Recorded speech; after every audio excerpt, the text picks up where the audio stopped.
Global summit లో తొలి రోజే 35కు పైగా సంస్థలు ఏకంగా 2.43 లక్షల కోట్ల పెట్టుబడులకు ముందుకొచ్చాయి. వీటిలో రాష్ట్రంలోని మై హోమ్, అపోలో గ్రూపుల నుంచి విదేశాల్లోని డొనాల్డ్ ట్రంప్, విన్ గ్రూపులు ఉన్నాయి. Trump media and technology group 41,000 కోట్లు పెట్టుబడి పెట్టేందుకు తెలంగాణ ప్రభుత్వంతో ఒప్పందాలు చేసుకుంది. ఈ సంస్థ తరపున సమ్మిట్ కు హాజరైన దాని డైరెక్టర్ ఎరిక్ స్విడర్ అయితే సీఎం రేవంత్ ను ఆకాశానికి ఎత్తేశారు. ఇక రాబోయే 10 ఏళ్లలో 1,00,000 కోట్లు పెట్టుబడి పెడతామని ప్రకటించారు. భారత్ ఫ్యూచర్ సిటీలో బ్రోక్ఫీల్డ్ యాక్సిస్ వెంచర్స్ కూటమి 75,000 కోట్లతో global research and development deep tech hub ఏర్పాటుకు ముందుకు వచ్చింది. అలాగే పునరుత్పాదక విద్యుత్, ఈవీ ఇన్ఫ్రా విస్తరణకు వెన్ గ్రూప్ 27,000 కోట్ల పెట్టుబడులు పెట్టనుంది.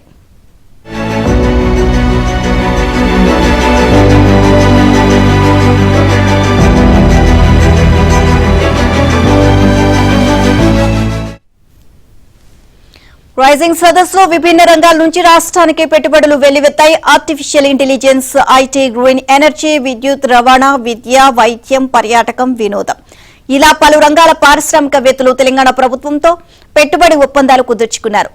ఒక్క ఇంధన రంగంలోనే 1,00,000 కోట్ల రూపాయలకు పైగా పెట్టుబడులు తరలి వచ్చాయి. తద్వారా 1,52,300 మందికి ఉద్యోగాలు కల్పిస్తామంటూ 14 సంస్థలు ఒప్పందాలు చేసుకున్నాయి.